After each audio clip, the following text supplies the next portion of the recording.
আসসালামু আলাইকুম। আজ 23শে অক্টোবর 2025 বৃহস্পতিবার। আজকের প্রধান প্রধান খবর নিয়ে উপস্থিত হয়েছি আমি আনোয়ার বাবু। জুলাই সনদ বাস্তবায়নের আদেশ, গণভোটের সময় প্রশাসন দলীয়করণ সহ কয়েকটি বিষয়ে বিপরীতমুখী অবস্থান নিয়েছে দেশের তিনটি দল বিএনপি, জামায়াত ও গণ অভ্যুত্থানে নেতৃত্ব দেওয়া তরুণদের দল এনসিপি। নির্বাচন সামনে রেখে প্রধান উপদেষ্টার কাছে নিজেদের দাবি দাওয়া জানিয়েছে দল তিনটি।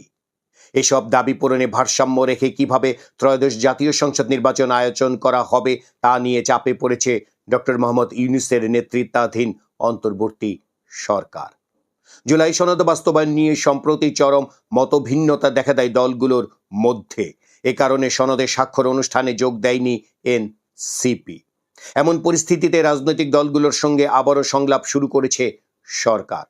যদিও বলা হয়েছে জাতীয় নির্বাচনের প্রস্তুতি নিয়ে কথা বলতেই রাজনৈতিক দলগুলোর প্রধান উপদেষ্টার সঙ্গে বৈঠক করেছে। নির্বাচন শান্তিপূর্ণ করার জন্য যা যা দরকার প্রধান উপদেষ্টা তা করবেন। কিছু বিষয়ে দলগুলোর বিপরীতমুখী অবস্থান নির্বাচনে প্রভাব ফেলবে না। আগামী সাধারণ নির্বাচনের সার্বিক প্রস্তুতি ও সরকারের বিভিন্ন পদক্ষেপ সম্পর্কে আলোচনা করতে প্রধান উপদেষ্টা অধ্যাপক ডক্টর মোহাম্মদ ইউনূসের সঙ্গে সাক্ষাৎ করেছেন জাতীয় নাগরিক পার্টি এনসিপি ও বাংলাদেশ জামায়াতে ইসলামীর নেতারা। গতকাল রাষ্ট্রীয় অতিথি ভবন যমুনায় পৃথক সাক্ষাৎ অনুষ্ঠানে এনসিপি ও জামায়াত নেতারা জুলাই সনদ বাস্তবায়নের পদ্ধতি, গণভোট ও জুলাই হত্যাকাণ্ডের বিচারের রোডম্যাপ নিয়েও আলোচনা করেন। প্রধান উপদেষ্টা উভয় দলকে আশ্বস্ত করে বলেন, আগামী জাতীয় নির্বাচনকে নিরপেক্ষ ও সুষ্ঠু করার স্বার্থে অন্তর্বর্তীকালীন সরকার প্রয়োজনীয় সব পদক্ষেপ গ্রহণ করবে। নির্বাচনকে শান্তিপূর্ণ ও উৎসবমুখর করতে তিনি জামায়াত, এনসিপি সহ সব ক্রিয়াশীল রাজনৈতিক দলের সহযোগিতা চান। প্রধান উপদেষ্টা ডক্টর মোহাম্মদ ইউনূসের সঙ্গে গত মঙ্গলবার বৈঠকে দল ঘনিষ্ঠ উপদেষ্টাদের বাদ দেওয়ার কথা বলেছিল বিএনপি।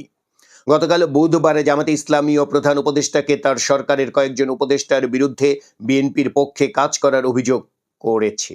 তাদের দাবি, ওই উপদেষ্টারা প্রধান উপদেষ্টাকে নানা ভুল তথ্য দিচ্ছেন, বিভ্রান্ত করছেন।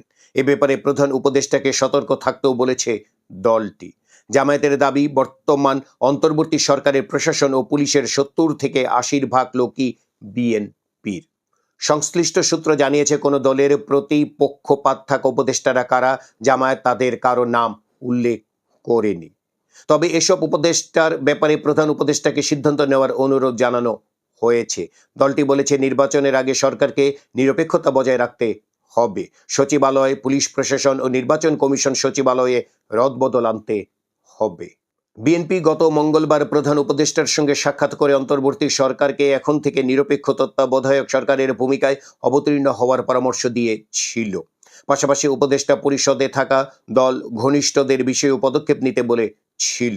পরদিনই জাতীয় নাগরিক পার্টি এনসিপির নেতারা প্রধান উপদেষ্টার সঙ্গে বৈঠকে এ দুটি বিষয় তুলেছেন।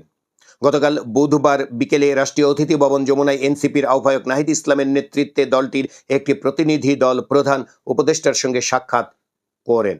সংশ্লিষ্ট সূত্রে জানা গেছে, বিএনপি তত্ত্বাবধায়ক সরকারের ভূমিকা বলতে কি চাইছে এবং দল ঘনিষ্ঠ উপদেষ্টা আখ্যা দিয়ে কাদের সরাতে চাইছে, গতকালের বৈঠকে এনসিপি নেতারা সেটা জানা ও বোঝার চেষ্টা করেছেন। বৈঠকে প্রধান উপদেষ্টার পক্ষে এনসিপির নেতাদের কাছে তত্ত্বাবধায়ক সরকার প্রসঙ্গে ব্যাখ্যা করেন আইন উপদেষ্টা আসিফ নজরুল। ব্যাখ্যা দিতে গিয়ে তিনি বলেন, বিএনপি তত্ত্বাবধায়ক সরকার নয়, বরং অন্তর্বর্তী সরকারের নিরপেক্ষ ভূমিকা চেয়েছে। তবে এনসিপি মনে করে অন্তর্বর্তী সরকার গণ অভ্যুত্থানের সরকার। সংস্কার, বিচার ও নির্বাচন, এই তিনটি বিষয়ে তাদের ম্যান্ডেট। হঠাৎ করে তত্ত্বাবধায়ক সরকারের ভূমিকায় অবতীর্ণ হওয়ার পরামর্শটি দুরভিসন্ধিমূলক। নিজেদের এই মনোভাবের কথা এনসিপির নেতারা বৈঠকে তুলে ধরেন। ক্ষমতাচ্যুত আওয়ামী লীগ সরকারের আমলে গুম, নির্যাতন ও বৈষম্য বিরোধী ছাত্র আন্দোলন চলাকালে রাজধানীর রামপুরায় হত্যাকাণ্ডের ঘটনায় করা মানবতা বিরোধী অপরাধের পৃথক 3 মামলায় 15 সেনা কর্মকর্তাকে কারাগারে পাঠিয়েছেন ট্রাইব্যুনাল। গতকাল বুধবার তাদের উপস্থিতিতে শুনানি শেষে বিচারপতি মোহাম্মদ গোলাম মুর্তজা মজুমদারের নেতৃত্বাধীন 3 সদস্যের আন্তর্জাতিক অপরাধ ট্রাইব্যুনাল 1 এই নির্দেশ দেন। এছাড়া এই 3 মামলায় মোট 32 আসামির মধ্যে ক্ষমতাচ্যুত প্রধানমন্ত্রী শেখ হাসিনা সহ পলাতক আসামি বাকি 17 জনকে ট্রাইব্যুনালে হাজির হতে পত্রিকায় বিজ্ঞপ্তি প্রকাশের নির্দেশ দেওয়া হয়। ওই 15 সেনা কর্মকর্তাকে পরে ঢাকা সেনানিবাসের সাব জেলে নিয়ে যাওয়া হয়। স্বরাষ্ট্র মন্ত্রণালয় 12 অক্টোবর এক প্রজ্ঞাপনে ঢাকা সেনানিবাসের একটি ভবনকে সাময়িকভাবে কারাগার ঘোষণা করে। ত্রয়োদশ জাতীয় সংসদ নির্বাচনে বিএনপির মনোনয়ন প্রত্যাশীদের ব্যক্তিগত তথ্য চেয়েছেন দলটির ভারপ্রাপ্ত চেয়ারম্যান তারেক রহমান। তার নির্দেশ মতো তথ্য সংগ্রহের প্রক্রিয়াও শুরু হয়েছে। গতকাল বুধবার বিএনপির একাধিক সূত্র থেকে এসব তথ্য জানা গেছে। নির্বাচন প্রসঙ্গে উপজেলা নির্বাহী কর্মকর্তা অর্থাৎ ইওনোদের কোনো চাপের কাছে নথি স্বীকার না করার আহ্বান জানিয়েছেন প্রধান নির্বাচন কমিশনার এএমএম নাসির উদ্দিন। গতকাল বুধবার ইউএনওদের জন্য নির্বাচন ব্যবস্থাপনা সংক্রান্ত এক প্রশিক্ষণ কর্মসূচিতে একথা বলেন তিনি। সিএসসি বলেন, নির্বাচন কমিশনও কারো কোনো অন্যায় চাপের কাছে নথি স্বীকার করবে না। হযরত শাহজালাল আন্তর্জাতিক বিমানবন্দরের কার্গো কমপ্লেক্সে ভয়াবহ অগ্নিকাণ্ডের পর আমদানি রপ্তানি ও ব্যবসায়িক কার্যক্রম সচল রাখতে বিশেষ উদ্যোগ নিয়েছে ঢাকা কাস্টমস হাউস। দুর্যোগ পরবর্তী সময়ে বাণিজ্য স্বাভাবিক রাখতে বিমানবন্দরের অধিক্ষেত্রাধীন এয়ার ফ্রেইট ইউনিট ও এক্সপ্রেস সার্ভিস ইউনিটে একটানা 24 ঘন্টা 3 শিফটে কার্যক্রম পরিচালনার নির্দেশ জারি করা হয়েছে। ময়মনসিংহ মেডিকেল কলেজের মর্গে ময়নাতদন্তের জন্য রাখা এক তরুণীর মরদেহের সঙ্গে যৌনাচারের অভিযোগ উঠেছে মর্গের ডোম আবু সাঈদের বিরুদ্ধে। আবু সাঈদের বয়স 19 বছর। মর্গের চিকিৎসক বিষয়টি নিশ্চিত করার পর পুলিশ দ্রুত ডোমকে গ্রেপ্তার করেছে। ওই তরুণীর আত্মহত্যা করেছেন বলে ধারণা করা হচ্ছে। সিলেটের সীমান্তবর্তী জৈন্তাপুর উপজেলায় বর্ডার গার্ড বাংলাদেশের অভিযানের পর আলমাস উদ্দিন নামের 23 বছর বয়সী এক যুবকের গুলিবিদ্ধ লাশ উদ্ধার করেছে পুলিশ। বিজিবির দাবি, দেশীয় সুপারি পাচার ঠেকাতে গেলে পাচারকারীদের হামলার শিকার হন বাহিনীর সদস্যরা। এ সময় এক সদস্য আহত হন। পরিস্থিতি নিয়ন্ত্রণে বিজিবি ফাঁকা গুলি চালায়। তবে যুবক নিহতের বিষয়ে বিজিবির কোনো বক্তব্য পাওয়া যায়নি। চট্টগ্রাম বন্দরে চীনা নাগরিককে ছুরিকাঘাত করে পালানোর সময় গণপিটুনিতে আহত হয় এক ছিনতাইকারী। এরপর হাসপাতাল থেকে ওই ছিনতাইকারীকে ছাড়িয়ে নিতে হামলা চালানো হয় পুলিশের ওপর।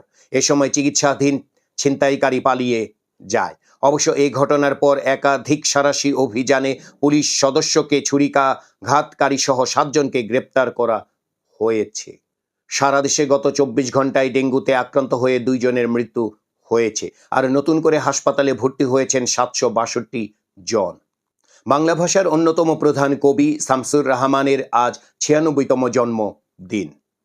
আন্তর্জাতিক খবরে দেখা যাচ্ছে, ফ্রান্সের প্যারিসে বিশ্ববিখ্যাত লুভর মিউজিয়াম থেকে চুরি হওয়া গয়নার দাম $102 মিলিয়ন বলে জানিয়েছেন দেশটির একজন প্রসিকিউটর। মিউজিয়ামের কিউরেটরের উদ্ধৃতি দিয়ে এ তথ্য জানানো হয়। বিনোদনের খবর। উপস্থাপক, পরিচালক, লেখক ও প্রযোজক হানিফ সংকেতের জন্মদিন আজ। 1958 সালে বরিশালে তার জন্ম। হানিফ সংকেত পরিচালিত ও উপস্থাপিত বিনোদন ও সামাজিক সচেতনতামূলক ম্যাগাজিন, অনুষ্ঠান ইত্যাদি 80-এর দশক থেকে এখনও জনপ্রিয়তার শীর্ষে। অসংখ্য নাটক লিখেছেন ও পরিচালনা করেছেন তিনি, করেছেন অভিনয়ও। বিনোদনের আরেক খবর হচ্ছে, বাবা কেন চাকর সিনেমার নাম পরিবর্তন করতে চেয়েছিলেন নায়ক রাজ্জাক। সিনেমাটি মুক্তি পায় 1997 সালের আগস্টে। একই বছর জানুয়ারিতে মুক্তি পেয়েছিল স্বামী কেন আসামি। কাছাকাছি ধরনের নাম হওয়ায় বাবা কেন চাকর নামটি দর্শক গ্রহণ করবে কিনা তা নিয়ে দ্বিধায় ছিলেন রাজ্জাক, তাই নাম বদল করতে চেয়েছিলেন। তবে শেষ পর্যন্ত আর নাম বদল হয়নি। এই নামেই সিনেমাটি জনপ্রিয়তা পায়। এই ছিল আজকের প্রধান খবর। আমাদের এই খবর নিয়ে আপনাদের যদি কোনো মতামত থাকে তাহলে কমেন্ট বক্সে জানাতে পারেন।